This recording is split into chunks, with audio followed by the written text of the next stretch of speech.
बांग्लादेश से बड़ी खबर सामने आ रही है। बांग्लादेश में हिंदू युवक की हत्या के मामले में 7 लोग गिरफ्तार किए गए हैं। बांग्लादेश में अंतरिम सरकार के प्रमुख मोहम्मद यूनुस ने खुद सोशल मीडिया साइट एक्स पर पोस्ट करके ये जानकारी दी है।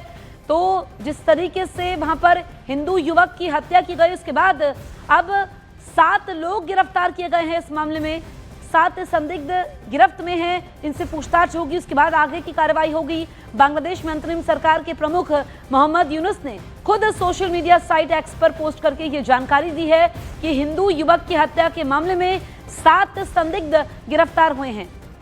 जिस तरीके से बांग्लादेश में कट्टरपंथियों का आतंक मचा हुआ है, हिंदू निशाने पर है, टारगेट किलिंग हो रही है, ऐसे में अब जो हिंदू युवक की हत्या हुई बर्बर तरीके से, और ये तस्वीरें विचलित भी कर सकते हैं क्योंकि हिंदू युवक को जो जलाया गया, भीड़ बेकाबू थी, तमाशबीन बनी रही।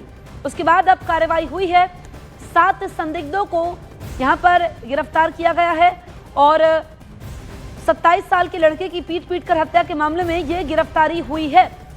सवाल यह भी खड़ा होता है कि जो बांग्लादेश में हिंसा हो रही है, इसके पीछे कौन है? भारत विरोधी साजिश के पीछे किसका एजेंडा है? बहुत सारे सवाल जो हैं खड़े होते हैं। नीरज हमारे सहयोगी फोन लाइन पर मौजूद हैं। नीरज, एक तो जो ये टारगेट किलिंग थी, अब खुद मोहम्मद यूनुस ने जानकारी दी है कि एक्शन हुआ है, और क्या डिटेल्स हैं आपके पास इस पूरे मामले को लेकर? यूनुस सरकार की तरफ से खुद यूनुस सरकार ने ट्वीट करके ये जानकारी दी है कि इस पूरे मामले में 7 लोगों की गिरफ्तारी हुई है। 7 संदिग्ध लोग हैं और जिस तरह से ये आरोप लगाया गया, हालांकि अभी आधिकारिक तौर पे नहीं बताया गया है कि क्यों हत्या की गई, लेकिन जिस तरह से अल्पसंख्यक के खिलाफ वहां विरोधी भावनाएं हैं, उन पर कार्रवाई होती है, हत्या होती है, उसके बाद यूनुस सरकार पर दबाव बहुत बढ़ा था। अंतर्राष्ट्रीय तौर पे कहे, भारत ने हालांकि आधिकारिक तौर पे इस पे अभी बयान नहीं दिया, लेकिन एमनेस्टी इंटरनेशनल की तरफ से भी इस घटना की निंदा की गई थी। तो ऐसे में यूनुस सरकार पे दबाव था और उसके बाद कार्रवाई तो हुई है, लेकिन जिस तरह से दीपू दास की हत्या की गई और ये भी आरोप लगाया गया दीपू दास पे कि ब्लास्फेमी के आरोप में उनकी हत्या की गई है, तो बांग्लादेश में अल्पसंख्यक सुरक्षित नहीं है।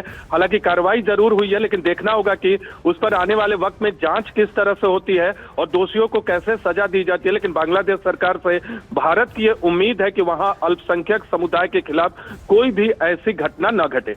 बिल्कुल नीरज, जिस तरह की तस्वीरें बांग्लादेश से सामने आ रही हैं, चौंकाने वाली है। हालात बेकाबू हो चुके हैं और सवाल ये भी खड़ा होता है कि इसके पीछे कौन है। शुक्रिया नीरज आपका।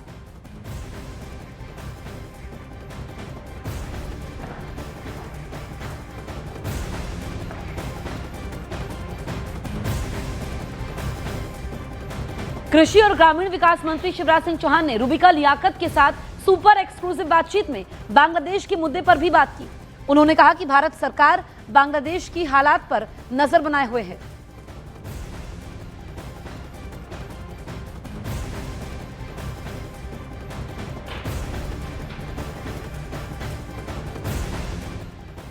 आप देख रहे हैं बगल ही के देश में, बांग्लादेश में इस वक्त बहुत हिंसक माहौल चल रहा है। एक नेता के मौत के बाद, हत्या के बाद हालात बहुत बिगड़े हुए हैं। इस वक्त हिंदुस्तान की नज़र क्या वहाँ के हिंदुओं पर है, हिंदुस्तान सरकार की? भारत सरकार पूरी नज़र रखे हुए है।